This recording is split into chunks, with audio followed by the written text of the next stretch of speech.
ప్రభునందున్న ప్రియులరా, ప్రార్థన చేసిన సహోదరునికి ప్రభునామం వందనాలు.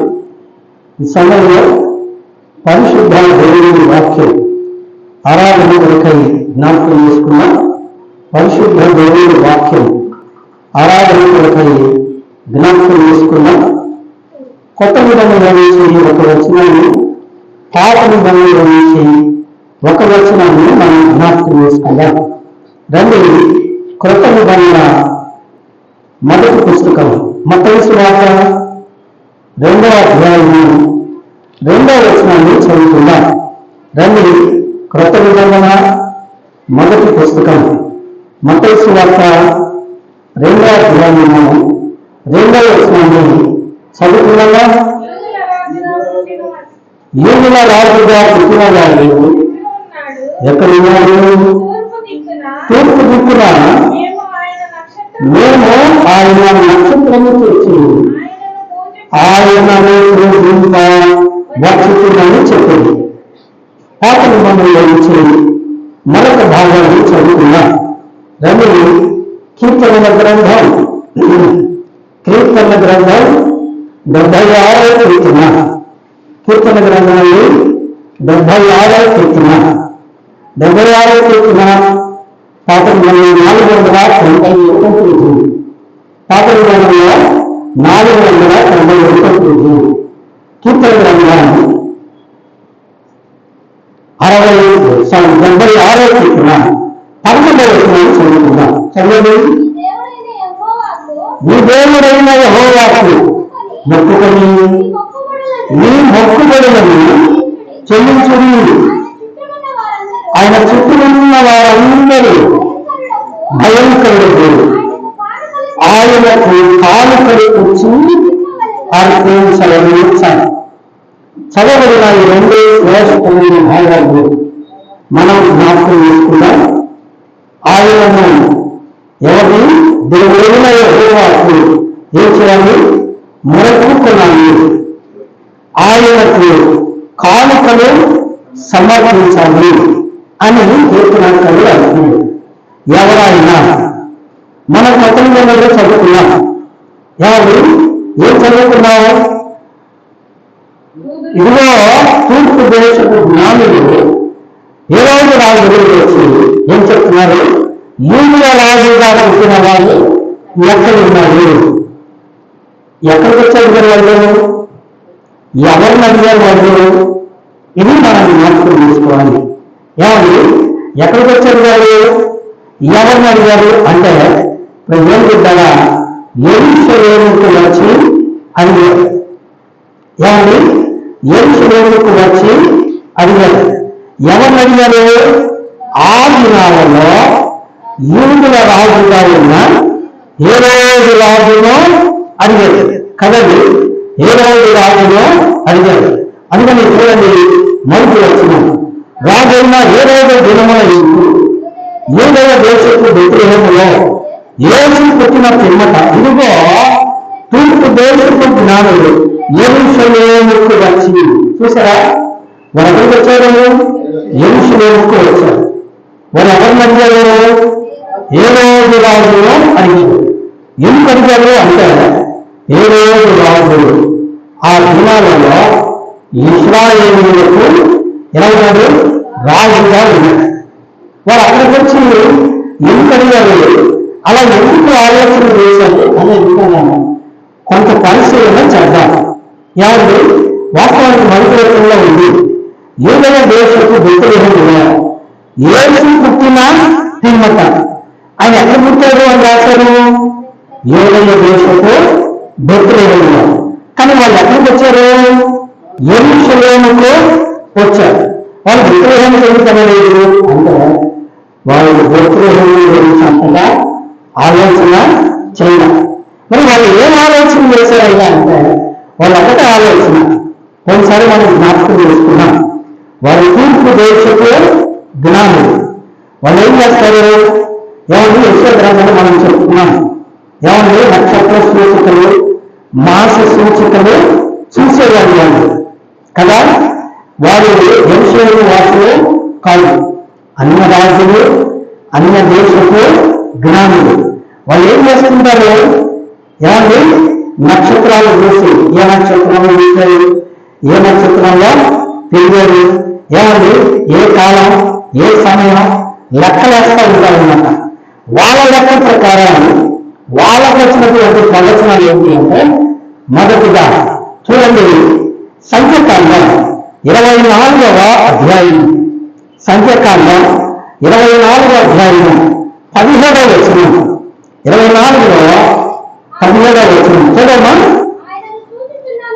ఆయన చూస్తున్నాడు కానీ ప్రస్తుతం ఉన్నట్టు కాదు, కానీ సమీపమున ఉన్నట్లుగా కాదు.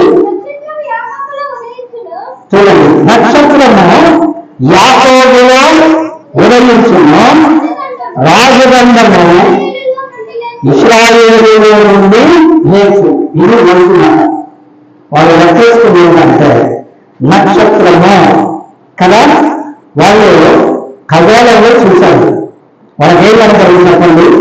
ఒక ప్రత్యేకమైన నక్షత్రం ఉంటుంది, పాప చుక్క. ఆ నక్షత్రం ఎట్లుంది? ఎప్పుడో చూడాలండి, ప్రత్యేకంగా ఉంది. ఈ నక్షత్రం పుట్టినంతా ఏం చేయాలని వాళ్ళు ఏమండి? ఒక రాజు పుడుతున్నాడు. ఆయన ఎవరో ప్రజాపతి. ప్రజాపతి జనం ఎరగబోతుంది కనుక ఆయన ఎక్కడ పుడతాడు అని గ్రంథాలు నిర్ణయిస్తారు.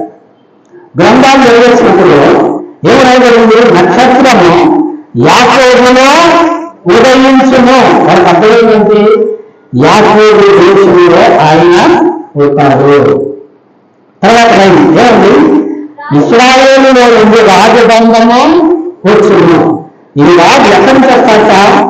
ఇశ్రాయేలులో నుండి వస్తాట. దాన్ని గమనించండి. వాళ్ళు ఏమనుకున్నారు? ఓహో, ఆయన ఇశ్రాయేలు దేశంలో ఉంటాడు, యాకోబు వంశంలో పుడతాడు. ఇశ్రాయేలు దేశంలో యాకోబు వంశము అంటే రాజుగా పుడతాడు కనుక ఎక్కడ పుడతాడు? రాజుంట్లో పుడతాడు. రాజు ఎక్కడ పుడతాడు? రాజుంట్లోనే పుడతాడు. రాజు కొడుకు రాజు అవుతాడు. వాళ్ళ ఆలోచన అది కదా. అందుకని ఏం చేశారు? ఇశ్రాయేలు దేశానికి ముఖ్య పట్టణం చెప్పండి, యెరూషలేము. అందుకని యెరూషలేముకు వాళ్ళు వచ్చారు. యెరూషలేము రాజ్యాన్ని పరిపాలిస్తున్నారు చూడండి, హేరోదు మహారాజు. కాబట్టి హేరోదు రాజులు వచ్చి అడుగుతున్నారు, ఈయన రాజుగా పుట్టినవాడు ఎక్కడున్నాడు? నేను తూర్పు దిక్కున ఆయన నక్షత్రాన్ని చూశాను, అందుకే ఆయన పూజించ వచ్చాను, ఎక్కడున్నారో చెప్పండి. అంటే ఫస్ట్ ఏం చేస్తారు చెప్పండి? బయట కార్యాలయంలో పెట్టగా ఏం చేస్తాడు? బెడ్రూమ్లో, తల్లి రెండో ఉయ్యాల్లో పెడతాడు. అంటే మనం అక్కడ తీసుకెళ్ళి అన్నట్టుగా. ఇప్పుడు అక్కడే అంటున్నాడు, అయ్యో ఆ సంగతి నాకు తెలియదండి అని. ఏం చేశాడు? 3వ వచనం, హేరోదు రాజు ఈ సంగతి విన్నప్పుడు అతడును అతనితో కూడా యెరూషలేము వారందరూ కలవరపడి. కాబట్టి రాజు ప్రధాన యాజకులను, ప్రజలతో, శాస్త్రులను అందరినీ సమకూర్చి క్రీస్తు ఎక్కడ పుడతారని వారిని అడిగాను. వినరా? వాళ్ళు ఎందుకు వచ్చారు? రాజుగా పుట్టాడు, ఆయన ఊరు రాజుగా పుట్టాడు. కాబట్టి ఆయన ఎక్కడ పుట్టాడు? యాకోబు దేశంలో. యాకోబు అంటే ఇశ్రాయేలుగా పేరు మార్చలేదు, కానీ ఇశ్రాయేలు దేశంలో పుట్టాడు. కాబట్టి రాజుతో పుట్టాడంటే వాళ్ళు అడిగారు. అడిగినప్పుడు ఏమన్నారు? ఆయన ఎక్కడ పుట్టాడు నాకు తెలియదు. కాబట్టి 3 రోజులు వెతికి తర్వాత వచ్చినాడు. మనం ఏమో చూస్తే 6వ వచనం, అంతటా ఏ రోజు ఆ జ్ఞానులను రహస్యముగా చూపించి ఆ నక్షత్రము కనబడిన కాలము వారి చేత పరిష్కారముగా తెలుసుకొని మీరు వెళ్ళి ఆ శిష్యుల విషయమై జాగ్రత్తగా విచారించి తెలుసుకునగానే నేను వచ్చిన ఆయనను పూజించినట్లు నాకు వర్తమానము చెందని వారిని బెత్లెహేముకు పంపినాను. వినరా? ఎక్కడ పుట్టాడంట? బెత్లెహేములో. ఆ సంగతి ఎవరికి తెలియదు? జ్ఞానులకు తెలియదు. చెప్పండి, ఏ రాజు కూడా తెలియదు. ఇంకా మాట ఇక్కడ గుప్తంగా ఉన్నమాట. ఎవరు తెలియదు? ఏమండి? యెరూషలేములో ఉన్న జ్ఞానులకు తెలియదు. తూర్పు దేశ జ్ఞానులు ఎత్తుకుంటూ వచ్చాడు కానీ యెరూషలేములో ఉన్న జ్ఞానులకు తెలియదు. ఇలా చాలా మంది క్రైస్తవులము అని చెప్పుకునే వారికి క్రీస్తుల గురించి చాలా మందికి తెలియదు. ఏం తెలుసు అంటే పండుగ అని తెలుసు. ఏమండి? పండుగని తెలుసు. తర్వాత ఏం చేస్తారు చెప్పండి? వారి ఇంటి మీద స్టార్ పెట్టుకుంటారు, కొత్త బట్టలు కట్టుకుంటారు, బెల్ల పన్ను వండుకుంటారు, లేకపోతే పలా వండుకొని తర్వాత ఏం చేస్తారు? ఎంజాయ్ చేస్తారు. అంతకుముందు క్రీస్తు అంటే ఏంటో వాళ్ళకే తెలియదు. అందుకని ఈ దేవుడు వెళ్ళారా, ఇక్కడ మనం ప్రత్యేకంగా చూస్తే ఏమండి, తూర్పు దేశపు జ్ఞానులకు తెలిసినంత ఏమండి ఇశ్రాయేలు దేశములో చూడండి. ఏమండి ఇక్కడ మనం చదువుతాం 4వ వచనంలో, కాబట్టి రాజు ప్రధాన యాజకులను ప్రజలలో నుండి శాస్త్రము అందరినీ సమకూర్చి క్రీస్తు అక్కడ పుడతాడు చెప్పండి అని వాళ్ళకు కూడా తెలియదు. అందుకని ఏం చేశారు? వాళ్ళు పుస్తకాలు బయటకు తీసి అతకటమో మొదలు పెట్టారు. ఎక్కడ పుడతాడు? ఇప్పుడు రండి, మీకా గ్రంథం 5వ అధ్యాయము, మీకా పుస్తకం 5వ అధ్యాయం. ఏమండి? మీకా గ్రంథం 5వ అధ్యాయము 2వ వాక్యం. మీకా గ్రంథం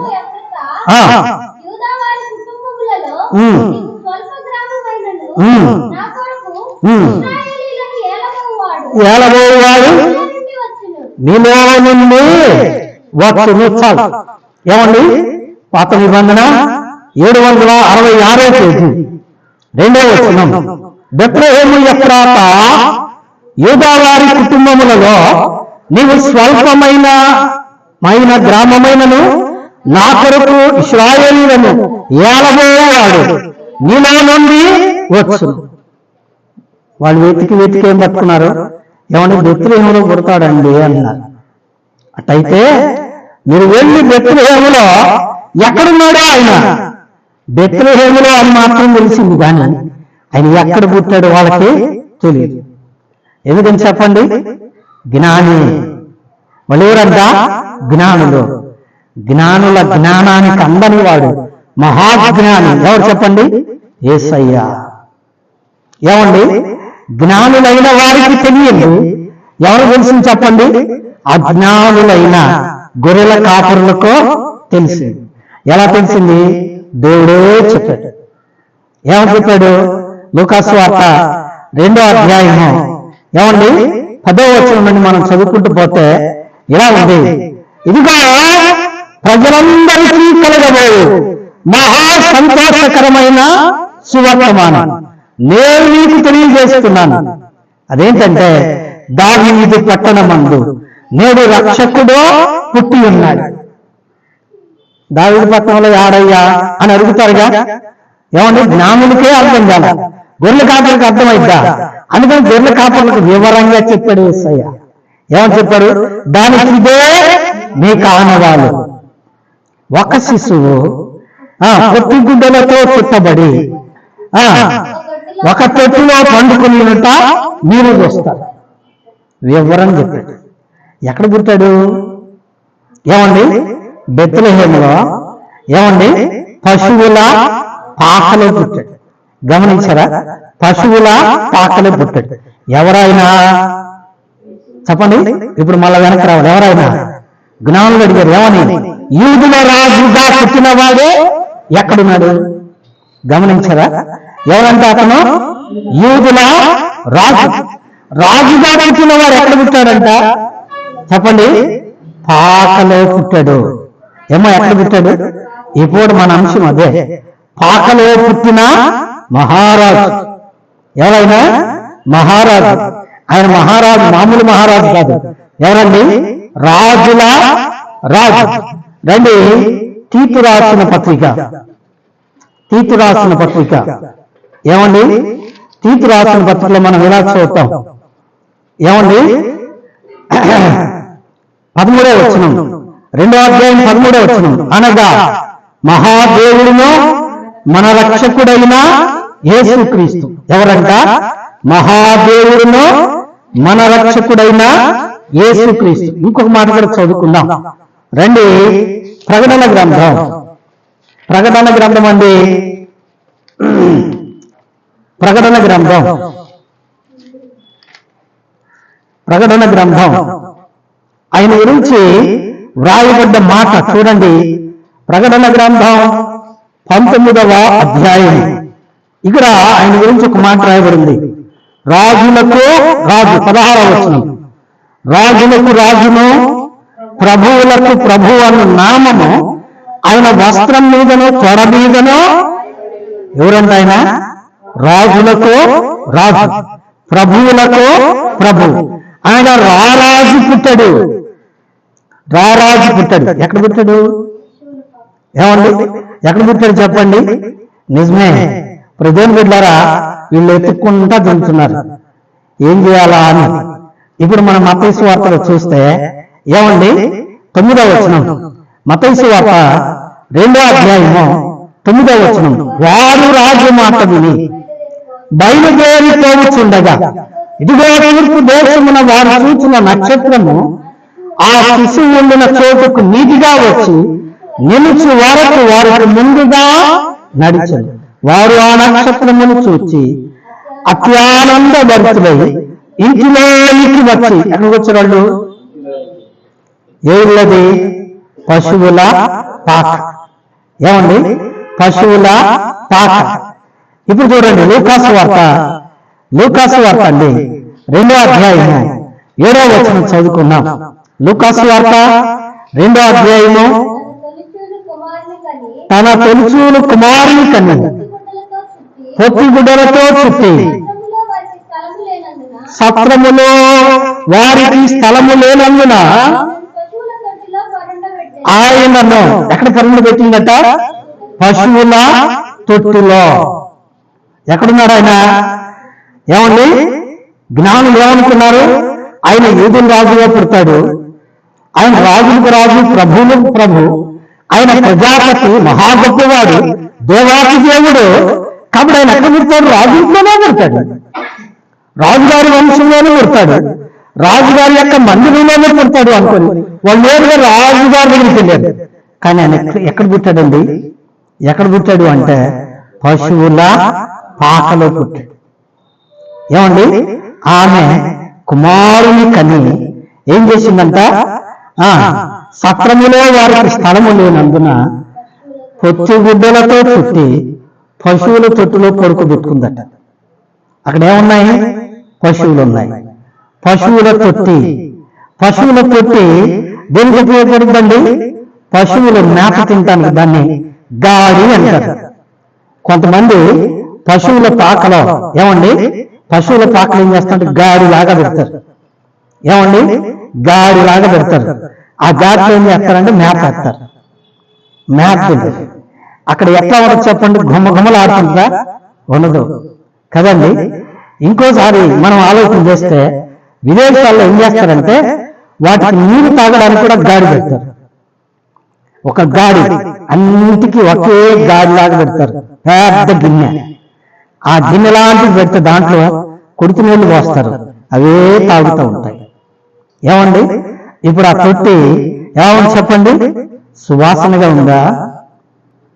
ఏమండి ఎలా ఉంది చెప్పండి? ఏమండి దుర్వాసనతో నిండిపోయింది. ఏమండి ఎలా ఉంది? దుర్వాసనతో నిండిపోయింది. నిజమే. ఇక్కడ ఒక ప్రశ్న, ఆయన రాజుల రాజు కదా, ఆయన ప్రభువులు ప్రభువు కదా, ఆయన మరి దేవాతి దేవుడు కదా, ఆయనకు ఇంత దరిద్రం ఏమి? చాలా మంది ప్రశ్నిస్తారు.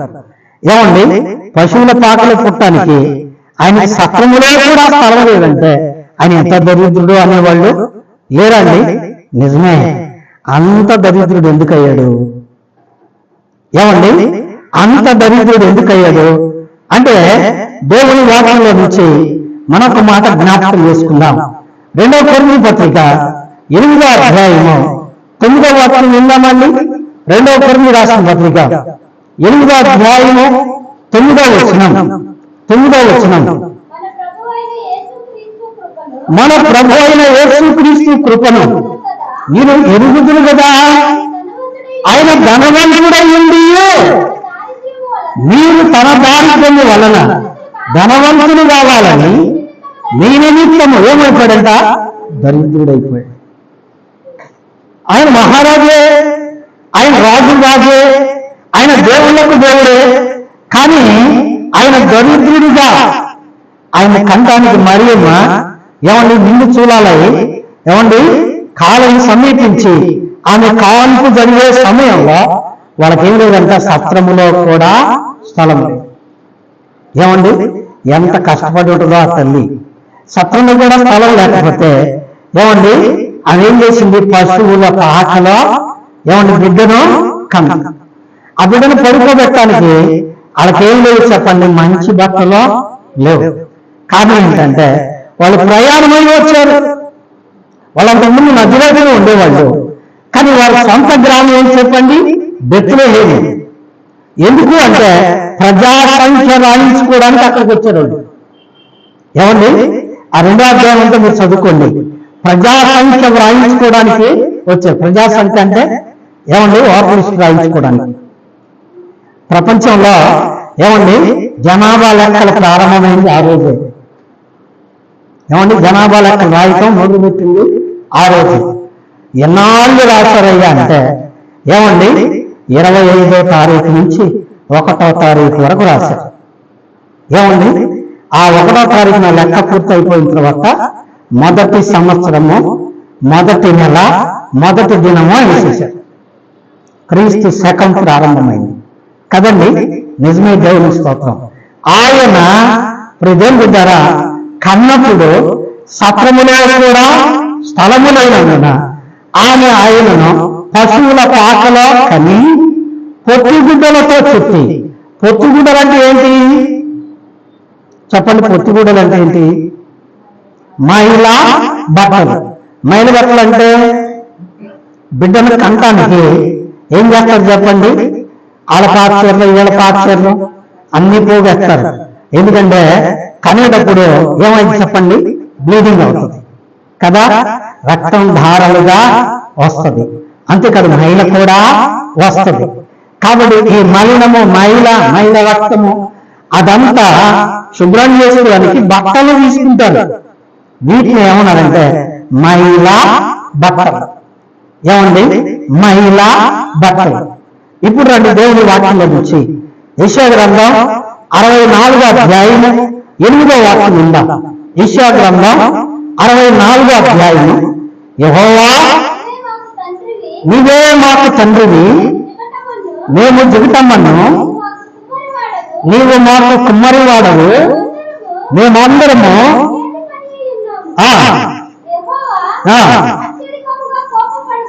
64వ అధ్యాయం 8వ వచనం. మా నీతి క్రియలన్నీ మురికి తేలికలాయి కదండి. యెషయా గ్రంథం 64:8 కదా, అంతేనా? తప్పు చెప్పాను. ఏమండి 64:8 ఉంది. 6 మా నీతి క్రియలన్నీ మురికి గుడ్డల వలె ఆయన. మా నీతి క్రియలన్నీ ఇక్కడ ఏమన్నారు చెప్పండి? మా నీతి క్రియలు. క్రియలు అంటే ఇప్పుడు మనం ఇంకో మాట కూడా చదువుకోవాలి. ప్రకటన గ్రంథం 19వ అధ్యాయం 8వ వచనం. ఆమె ధరించుకొనుటకు ప్రకాశమానములను నిర్మలమునైన సన్నపు నార బట్టలు ఆమెకు ఇవ్వబడదు. అవి పరిశుద్ధుల నీతి క్రియలు. అంటే వస్త్రాలు దేన్ని చూపిస్తున్నాయి? క్రియలను చూపిస్తున్నాయి, అనగా జీవితాన్ని చూపిస్తున్నాయి. అందుకే యెషయా ప్రవక్త అన్నాడు, మా క్రియలన్నీ, మా నీతి క్రియలు ఎట్టున్నాయి? మురికి గుడ్డలా ఉన్నాయ్యా, మురికి గుడ్డల వలే ఆయన. మేము మురికిలో అయిపోయాం. కారణం మురికి పనులు. అందుకనే దేవుని వాక్యంలో ఉంది ఏమండి? మనమందరము ఏకముగా త్రోవ తప్పు ఏమైపోయాము? పాపులమైపోయాము, పనికి మాలిన వారమైపోయాం. అందుకనే ఈ మురికి గుడ్డలు ఏంటి అంట? ఏమండి? మానవుల పాప క్రియలు. ఏంటి చెప్పండి? మానవుల పాప క్రియలు అంటే మానవుల పాపాలు. ఇప్పుడు యేసయ్యకు పుట్టిన యేసయ్య, ఆ పుట్టిన యేసయ్య పరిశుద్ధుడు. మనం గత వారం మనం చెప్పుకున్నాం. పుట్టబోయే శిశువు ఎటువంటి వారట? పరిశుద్ధుడు. అయితే పరిశుద్ధుడైన వారికి ఏం చుట్టారు చెప్పండి? మురికి పేలికలు చుట్టారు. ఏమిటి దీని అర్థం? ఆయన దేవాదేవుడు కదా, ఆయన చుట్టుకోవడానికి మంచి పరిశుద్ధ బట్టలు లేవా? శుభ్రమైన రాజవస్త్రాలు లేవా? అవి దొరకలేదా అంటే నిజమే, దొరుకుతున్నాయి. కానీ ఆయన ఆ మురికి పేలికలు ఎందుకు కోరుకున్నాడయ్యా అంటే మా నీతి క్రియలు మురికి పేలికలు. అందుకని యెషయా గ్రంథం 53వ అధ్యాయము 5వ వాక్యం అంటాడు, మన అతిక్రమ క్రియల కొరకై అతడు గాయపరచబడును, మన దోషముల కొరకై అతడు నలుగొట్టబడును. 6వ వచనంలో ఉంది, మన అందరి దోషములు అతని మీద మోపబడి. ఇప్పుడు ఆయన మీద వేయబడ్డ బట్టలు ఏం బట్టలు అండి? మురికి బట్టలు. అనగా మన పాపపు క్రియలు ఆయన మీద వేయబడ్డాయి. పుడుతూనే ఎంత జ్ఞానంగా ఆయన పోలిక చూపించాడు చూడండి. నిజంగా ఆయన ఎటువంటి వాడండి? ఆశ్చర్యకరుడు, ఆలోచనకర్త, బలవంతుడయ్యే దేవుడు, నీచుడగు తండ్రి, సమాధానకర్తయుడు, అధిపతి. ఆయన పుట్టడమే పశువుల పాకలో పుట్టాడు. ఎందుకని? పశువుల పాక ఈ లోకం ఎక్కడదండి? పశువుల పాక. ఎందుకంటే దేవుని వాక్యంలో మనం చూస్తాం, యెషయా గ్రంథం 1వ అధ్యాయము 2వ వచనంలో అనుకుంటా, ఎద్దు తన కామందు మెరుగును, గాడిద తన సొంత వాని దొడ్డి తెలుసుకును, నా ప్రజలైన ఇశ్రాయేలు తెలియదండి, తెలియలేదు. ఆ పశువుల కంటే మనుషులు ఏమండి ఏమైపోయారు? పశువుల కంటే ఇంకా అన్యాయం అయిపోయారు. పశువులన్నా పద్ధతిగా బ్రతుకుతాయి, వారి వరస లేకుండా, మంచి చెడు లేకుండా, జీవన ప్రమాణము లేకుండా, నిర్లజ్జగా నీతి లేకుండా బ్రతికేవారు చెప్పండి మనుషులే. ఈనాడు చాలా చోట్ల వార్తలు చూస్తున్నాం. ఏమండి? ఒక వార్త నేను చదివినప్పుడు బాగా బాధ కలిగింది. తండ్రే తన కుమార్తెను, ఏమండి, భార్య చనిపోయింది, కూతురు మిగిలింది, పుట్టిన కూతురు అందంగా ఉంది, ఆమె జీవితాన్ని పాడు చేశాడు. ఎవరు చెప్పండి? తండ్రే. ఏమండి? ఎంత నీచ కార్యం! నిజంగా ఆడు మనిషేనా? ఆడికంటే పశువులు అయిందేమో. అవునండి, నిజమే. అందుకనే మానవుల జీవితము పశువుల పాక వంటిది. అందుకనే ఆయన ఈ లోకానికి వచ్చాడు. 1 తిమోతి పత్రిక 1వ అధ్యాయము 15వ వచనం, పాపులను రక్షించుటకు క్రీస్తు యేసు ఈ లోకమునకు వచ్చాడు. పశువుల పాకలోకి వచ్చాడు. ఏమండి? తర్వాత ఏం చేశాడండి? మైల బట్టలు పొట్టి గుడ్డలో చుట్టుకున్నాడు.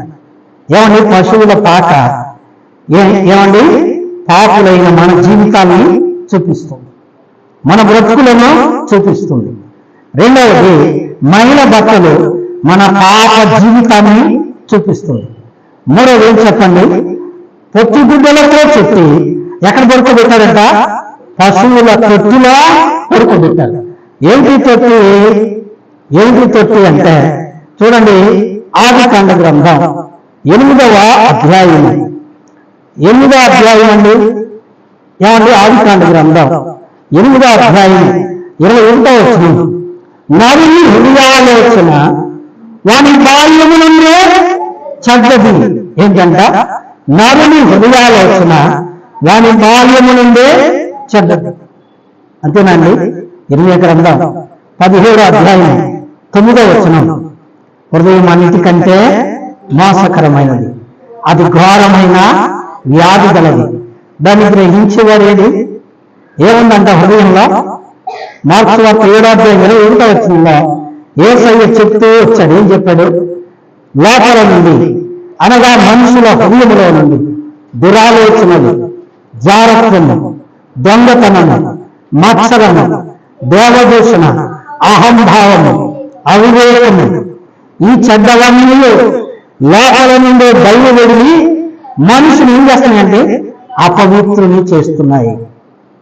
యెషయా గ్రంథం 1:5 చదువుతాం. ఏమండి? అరకాలు మొదలుకొని తల వరకు స్వస్థత కొంచెమైనది. ఎక్కడ చూసినా గాయాలు, పచ్చిపుళ్ళు, దెబ్బలు, అవి తిన్నబడలేదు, కట్టబడలేదు, తైలముతో మెత్తనా ఎక్కడున్నాయి? చూడటానికి ఎర్రంగా ఉన్న బంగారపు రంగుంది. ఎంత నిగనిగలాడుతున్నారు చూసావా? ఇంత అందమైన వాడుందంటావేంటి? ఆడు నోరు వేస్తే కంపే కదండి. మనిషి అందంగా ఉంటాడు కానీ ఏమండి వాణి గొంతుక ఏంటంట? తెరచిన సమా తెరిస్తే ఏమొస్తుంది? గుమ్మలాడే అత్తవాసన వస్తుందా?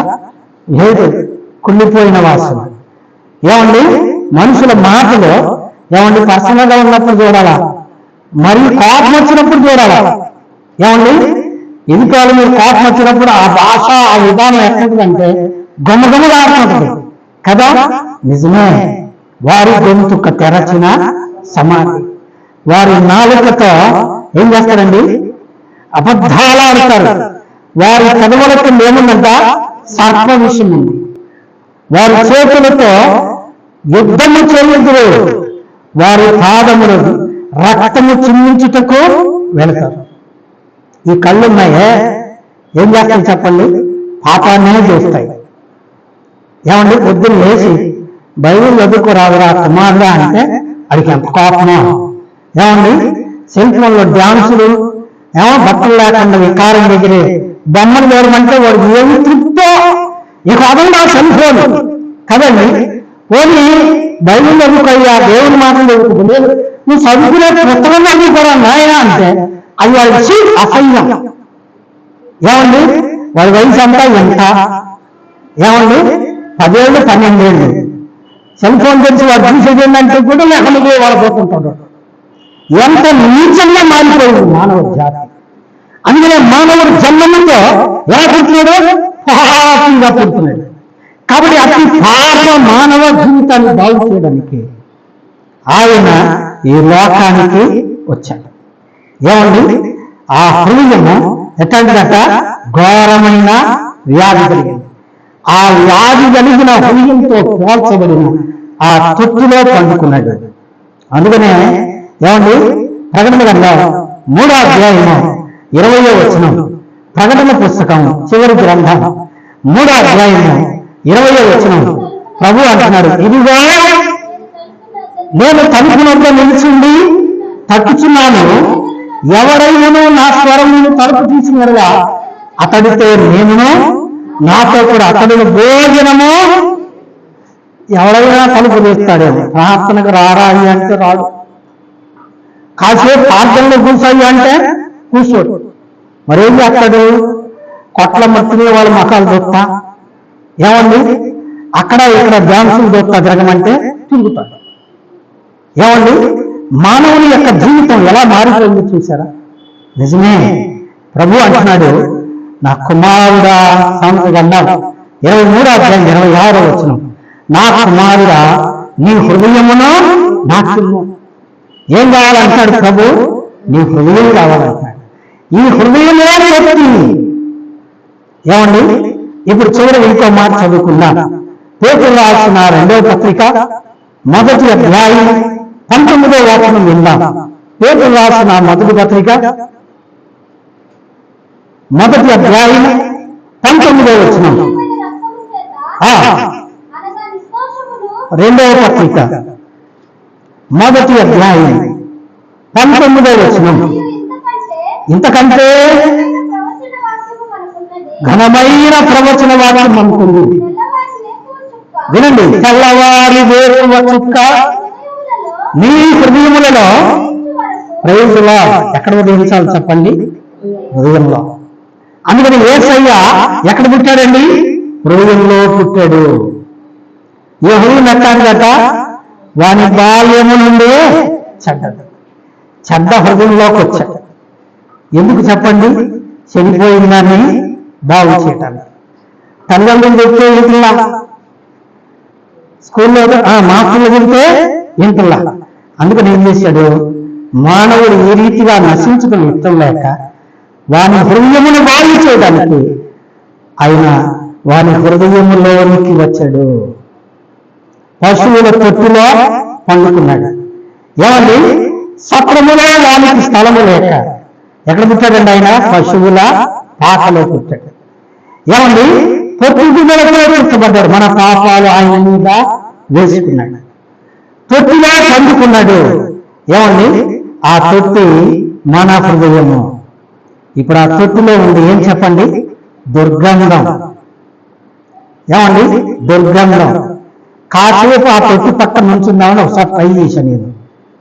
ఎందుకంటే నాకు పిల్లలు ఇచ్చిన మామగారికి పశువుల పెంపకం అంటే భలే ప్రీతి ఆయన ఆ పశువుల పక్కన మంచం వేసుకొని కొనుక్కుంటాడు. ఏమండి? ఆ దేవుని పక్కన మేక కట్టేసుకుని దాని పక్కనే మంచం వేసుకొని కొనుక్కుంటాడు. ఎందుకని దాన్ని నిజంగా దాన్ని చూసుకోవాలి, లేకపోతే ఆయన చాలా ఊరుకోదు. అందుకని వాళ్ళ ఇంట్లో చాలా పశువులు ఉండేవి. అందుకని పెద్ద తొట్టి ఉండేది పశువులు నీళ్ళు తాగడానికి. ఆ తొట్టి పక్కన నిల్చోవడం నా వల్ల కాలేదండి. ఎందుకని? ఆ తొట్టి నిండా ఏమంటుంది చెప్పండి? దుర్గంధం. ఏమో అంతేనా కదా? ఏమండి? మనుషులు నుంచోగలరా? పోనీ ఆ దేవును నీళ్లు దాచేవాళ్ళు కూడా ఏం చేస్తారు? తాడు పట్టుకుని దూరంగా నుంచుంటారు.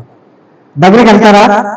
ఎవరో కొంతమంది ఏం చేస్తారంటే చెవి పెట్టి అడుగులు ఉన్నదంతా బాగా కలిసేటట్టుగా చేసి తాపిస్తారు. ఆ తర్వాత చెవి పెట్టుకుంటారా, కడుపుతారా?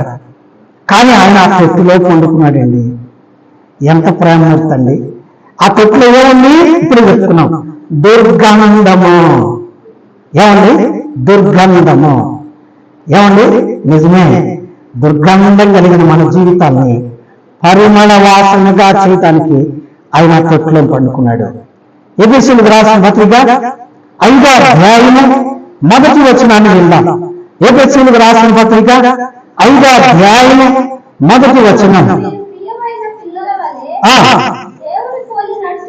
దేవుని పోలి నడుచుకొనుడి, క్రీస్తు మిమ్ములను ప్రేమించి. అంటే అంతకుముందు ఎట్లున్నారు? దుర్వాసనగా ఉన్నారు. ఏమండి? చెడు వాసనగా ఉన్నారు. పిల్లలకు రంజాతుంది, ముఖానికి రంజాతుంది. ఎవరు చెప్పండి? వేశ్య. అవునండి? సొంత కొడుతుంది. ఏమండి? ఒక దినాన మేమందరము దేవుని సేవ నిమిత్తం చాలా దూర ప్రాంతం వెళ్ళి వస్తున్నాం. బస్సులు ఎక్కడానికి మరి డబ్బులు లేవు. అందుకని లారీలో ఎక్కి కూర్చున్నాం. చాలా దూరం అయిన తర్వాత ఒక చీకట్లో లారీ ఆపాడతాను. ఏమో ఆపామంటే, ఇక్కడ మనుషులు ఉన్నారండి, ఎక్కించుకోవాలా? నలుగురిని ఎక్కించుకున్నాడు. వాళ్ళు వచ్చి మా పక్కన కూర్చున్నారు. లారీ అంటే ఒకటే సీట్ ఉంటుంది, ఇంకంతకంటే ఉండవు కదా. వాళ్ళు వచ్చి మా పక్కన కూర్చున్నారు. ఆ దుర్గంధానికి ఏముంది చెప్పండి? పెయింట్ ఉంది. ఏమండి? పిల్లలకు రంగు ఉంది. తలకి పైన స్ప్రే కొట్టినా కానీ ఏం కాలేదు చెప్పండి? ఆ మురికి వాసన, మురుగురు వాసన పోయిద్దా? పాపపు వాసన పోయిద్దా చెప్పండి? అయితే ఆ పాపపు వాసన తీసివేయడానికి, మన బ్రతుకులను పరిమళ వాసనగా చేయడానికి యేసయ్య ఏం చేశాడండి? మన కొరకు. ఏమండి? మీరు పరిమళ వాసనగా ఉండడానికి మీ నిమిత్తము తను తాను బలిగాను అర్పణగాను చేసుకుని ఏం చేశాడంట? బలి చేసుకోవడానికి వచ్చాడు. ఆ యొక్క దుర్గంధంతో ఉన్న ఆ పశువుల తొట్టి వంటి మన బ్రతుకులను పరిమళ వాసనగా చేయటానికి. ఏమండి? పోయిన వారం మనం చెప్పుకున్నాం, మరియా మార్త లాజరు ఇల్లు ఎట్టని చెప్పండి? ఏడుపులో తెరబడ్డది. కానీ ఏంటి? ఇంటి మధ్యలో శవం ఉంది, చనిపోయిన లాజరు. ఈ శవాన్ని సమాధిలో పెట్టారు. యేసయ్య అన్నాడు, సమాధి మూత తెరవండి అన్నాడు. మార్త మండలి లేదు ప్రభువా, వాళ్ళంతా ఎవరమ్మా వాడు? మా తమ్ముడే, మావాడే కానీ చచ్చాడు. ఎన్ని రోజులైంది? 4 రోజులైంది. అయితే ఎట్లుంటాడమ్మా? నాకు వాసన అయ్యా. చనిపోయాడు ఏం వాసన వస్తాడు? ఏమండి? కుళ్ళిన వాసన వస్తాడు. లేదు, బయటకు బాకండి, తలుపు తీయండి. నీవు నమ్మిన దేవుని మహిమను చూస్తావా? ఏమండి? అప్పుడు ప్రభు వారు మూత తీయించి, మూత రాయి తీయించి ఏమన్నారు చెప్పండి? లాజరు నువ్వు లేచి బయటికి రాను. బయటికి వచ్చాడు. అందరి దగ్గరికి పోయారు. ఎట్టొచ్చాడు? ప్రేత వస్త్రములు చుట్టుకొని బయటకు వచ్చాడు. ఈ ప్రేత వస్త్రాలు ఏడు పెట్టారు? చచ్చిపోయినప్పుడు శవాలకు గట్టి పెట్టారు. అయ్యే భక్తులు వచ్చి నిలబడ్డాడు. దగ్గరికి పోయి ముందు ఏం చేస్తున్నారు? ఏంద్ర వాసన రావట్లేదండి? ఏం రావట్లేదు? వాసన రావట్లేదు. ఎందుకని? యేసయ్య పిలిస్తే వచ్చాడు. యేసయ్య పిలిస్తే వచ్చాడు కాబట్టి వాసన లేదు. ఎందుకంటే యేసయ్య ఆ దుర్గంధాన్ని తీసేశాడు. ఇప్పుడు ఆ తొట్టి ఎక్కడ చెప్పండి? యేసు ప్రభు పడుకునేటప్పటికి ఏమన్నా దుర్గంధం వస్తుందా? లేదు. ఎక్కడ చెప్పండి? పరిమళ వాసనగా ఉంది. ఎందుకంటే యేసు అనే పేరు పరమగీతం 1వ అధ్యాయం 3వ వచనం ప్రకారం పరలోకము నుండి పోయబడిన పరిమళ తైలం. ఆయన పరలోకము నుండి పరిమళ తైలంగా దిగి వచ్చాడు కనుక ఆ పశువుల పాక ఎక్కడ చెప్పండి? బాగా సంతోషం ఉంది. పశువుల తొట్టి పరిమళ వాసనగా ఉంది. అందుకని మరియమ్మ, యోసేపు ఈ కావాలి చెప్పండి, గొర్రెల కాపర్లో అక్కడ కూర్చొని ఏం చేస్తున్నారు చెప్పండి? ప్రభువును స్తుతిస్తున్నారు. ఏమండి? ప్రభువును స్తుతిస్తున్నారు. ఇక ముగింపులోకి వద్దాం. ఏమండి? మొదటిగా పశువుల పాకలో పుట్టాడు. రెండవదిగా పొత్తిగుడ్డలు చుట్టుకున్నాడు. పశువుల తొట్టులో పొందుకున్నాడు. దుర్గంధాన్ని తీసేసి పరిమళ వాసనగా చేశాడు. ఇప్పుడు ఆయన ప్రియులారా జ్ఞానులకు అర్థం కావాలి. అందుకని ఈ జ్ఞానులు ఏమడిగారండి? యూదుల రాజుగా పుట్టినవాడు ఎక్కడున్నాడు? రాజుగారి ప్యాలెస్ లో ఉన్నాడా? బంగారు పుయ్యాల్లో ఉన్నాడని వాళ్ళు ఎత్తికారు. ఇప్పుడు వాళ్ళు ఏం చేశారు? ఆ నక్షత్రం వచ్చి ఆ ఇంటి మీద నిలిచాడు. ఏమున్నది? పెద్ద బంగళా కాదు, పశువుల పాక మీదకి వచ్చి నిలబడ్డాడు. ఇదేంద్ర బాబు, రాజు ఏంది పశువుల పాకలో ఉన్నారు? ఆశ్చర్యపోయారు. సరే ఎక్కడికి అట్టయింది అనుకొని లోపలికి వచ్చి చూశారు. లోపలికి వచ్చేటప్పటికి ఏమండి? 10వ వచనం ప్రారంభమవుతుంది. వారు ఆ నక్షత్రమును చూచి, మత్తయి సువార్త 2వ అధ్యాయం 10వ వచనం, వారు ఆ నక్షత్రమును చూచి అత్యానంద భరితులై ఇంటిలోనికి వచ్చి తల్లి అయిన మరియను ఆ శిశువును చూచి ఏమో ఏం చేశారండి? సాగుల పడ్డారు. రాజుల రాజు అయిన నీవు రాజుగారి ఇంట్లో పుడతావు అనుకున్నాం. బుద్ధి లేని వాళ్ళం అయ్యా. అసలు నువ్వు పుట్టిన కారణమే మేము మర్చిపోయాం. ఎందుకంటే నీవు రక్షకుడుగా పుడతావు, నీవు ఈ లోకానికి రక్షకుడుగా పుడతావు అన్న సంగతి మేము మర్చిపోయాం. అందుకనే ఏమండి? లూకాసు వార్త 1వ అధ్యాయంలో ఉంది. ఈ భాగం తర్వాత మనం జ్ఞాపకం చేసుకుందాం. యెహోవా మన కొరకు రక్షణ శృంగమును పంపించెను అని చెబుతాం. ఆ మాట జ్ఞాపకం చేసి నేను ముందుకెళ్తా. చూడండి, లూకాసు వార్త 1వ అధ్యాయం, లూకాసు సువార్త 1వ అధ్యాయం, లూకాసు సువార్త 1వ అధ్యాయం 75వ వచనం. ప్రభు అయిన ఇశ్రాయేలు దేవుడు స్తుతింపబడును గాక. ఆయన తన ప్రజలకు దర్శనమిచ్చి వారికి విమోచనను కలుగజేసెను. తన సేవకుడైన దావీదు వంశమునందు మన కొరకు రక్షణ శృంగమును, అనగా మన శత్రువులను మనల్ని ద్వేషించి వారందరి చేతి నుండి తప్పించి రక్షణ కలుగజేశాడు. ఏం కలుగజేశాడట? రక్షణ కలుగజేశాడు. రక్షణ అంటే రక్షకుణ్ణి పంపించాడు. ఈ సంగతి వాళ్ళు చదవలేకపోయారు. ఏమండి? ఇప్పుడు ఆయన ఎక్కడ పుట్టాడు? పాకలో పుట్టిన రాజుల రాజు, పాకలో పుట్టిన మహారాజు, పాకలో పుట్టిన దేవాది దేవుడు, పాకలో పుట్టిన దేవుళ్ళతో దేవుడు. పాక అంటే ఇందాక మనం చెప్పుకున్నాం. ఏం చెప్పండి? పశువుల పాక అంటే మన జీవితమే. ఏమండి? ఈ లోకమే మన జీవితమే. పశువుల యొక్క పాకలో పుట్టిన ఆయన పొత్తుగుడ్డలతో చుట్టుకున్నాడంటే మన పాపాన్ని ఆయన మీద వేసుకున్నాడు. పశువుల పొత్తులో పండుకున్నాడంటే మన హృదయాన్ని ఆయన కోరుకున్నాడు.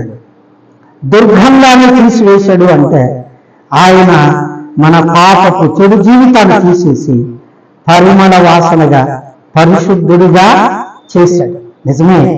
అందుకనే రోమపత్రిక 5వ అధ్యాయం 8వ వచనంలో చదువుతాం. కాబట్టి ఆయన రక్తం వలన ఇప్పుడు మనము నీతిమంతులుగా తీర్చబడి, ఏమండి, తిరుగుబోతులు జోదరులో, ఏమండి, దుర్మార్గులు అందరూ ఎట్టున్నారు. మా అబ్బా అప్పుడే నీతిమంతులుగా మారిపోయాడా? నిజమే. ఎలా మారిపోయాడండి? యేసు రక్తము వలన నీతిమంతులుగా మార్చబడ్డాడు, పరిశుద్ధులుగా మార్చబడ్డాడు, దేవుని బిడ్డలుగా మార్చబడ్డాడు. అందుకే ఆయన పశువుల పాకలో పుట్టాడు. ఎవరైనా యూదుల రాజుగా పుట్టినవాడు ఎక్కడ పుట్టాడండి? పశువుల పాకలో. అనగా ఎక్కడ పుట్టాడు? నీ హృదయంలోనే పుట్టాడు. ఈ సంగతి మనం ఎరగటమే క్రిస్మస్. క్రిస్మస్ అంటే ఏం చెప్పండి? మొదట క్రిస్మస్ ఎక్కడ జరిగింది? పశువుల పాకలోనే. ఆ పశువుల పాకలోనే గొర్రెల కాపర్లు ఆరాధించారు. ఆ పశువుల పాకలోనే దేవదూతలు ఆరాధించారు. ఆ పశువుల పాకలోనే పరలోక సైన్య సమూహం ఆరాధించారు. ఆ పశువుల పాకలోనే మరియమ్మ ఆరాధించింది. ఆ పశువుల పాకలోనే జ్ఞానులు కూడా ఏం చేశారండి? సాగిలపడి నమస్కారము చేసి తమ పెట్టెలను విప్పి ఏం చేశారంట? బంగారమును, సాంబ్రాణిని, బోళమును ఆయనకు సమర్పించారు. బంగారము ఆయన దేవాతి దేవుడు అనే మాటను గుర్తిస్తుంది. బంగారము దైవత్వానికి సూచన. బంగారాన్ని రాజులకు బహుమానంగా ఇస్తారు. రాజులకు బహుమానం ఇస్తారు. రెండోది ఏం చెప్పండి? ఏమండి? బంగారము సాంబ్రాణి. సాంబ్రాణి ఏం చెప్పండి? స్వస్థతకు సూచన. చాలాసార్లు చెప్తాను. నిప్పులు తీసుకొని సాంబ్రాణి వేసి బిడ్డకు కింద పెడతారు. ఏమి చెప్పండి? పసిబిడ్డకి ఏమి క్రిమి కీటకాలు అంటకుండా ఉండకూడదని కదండి. కాబట్టి ఆయన స్వస్థపరచు దేవుడు అని అర్థం. మూడోది ఏం చెప్పండి? బోళము. బోళము అంటే చనిపోయిన వారికి శవాలను భద్రపరచడానికి ఉపయోగించేది. అంతేకాదు గాయములైనప్పుడు గాయముల స్వస్థకు భస్మము ఉపయోగిస్తారు. భస్మం అంటారు పాతకాలంలో. ఏమండి? భస్మము అంటారు. ఆ భస్మాన్ని చల్లితే గాయాలు మానిపోతాయి. అదే భస్మాన్ని గనక చచ్చిపోయిన శవం మీద చల్లితే ఆ శవం కుళ్ళకుండా భద్రంగా ఉంటుంది. యేసు ప్రభు కూడా చనిపోయినప్పుడు ఆయన దేహానికి ఏం చేశారంట?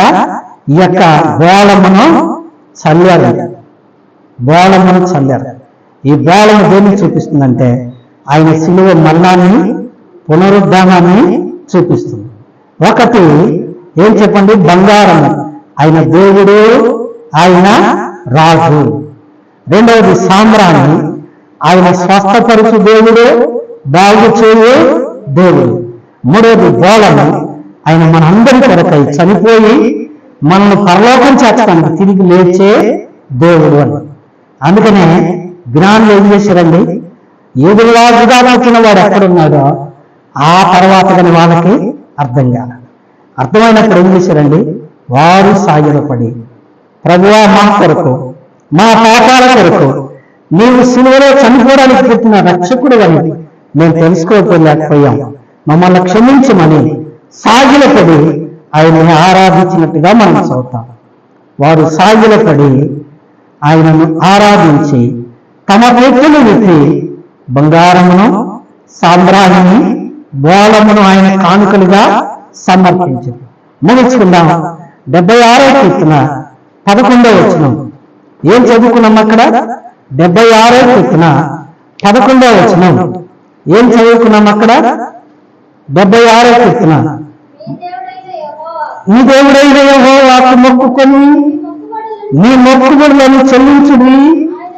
ఆయన చుట్టూనున్న వారందరూ భయంకరుడగు ఆయనకు కానుకలు తెచ్చి వెయ్యాలి, అర్పించాలి. ఏమివ్వాలి?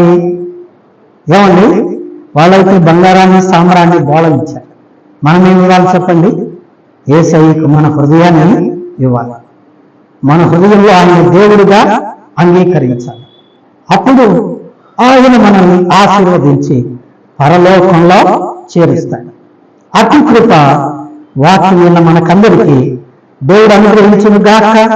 దేవుడు తన మాటలను ఆశీర్వదించును గాక. ఆమేన్.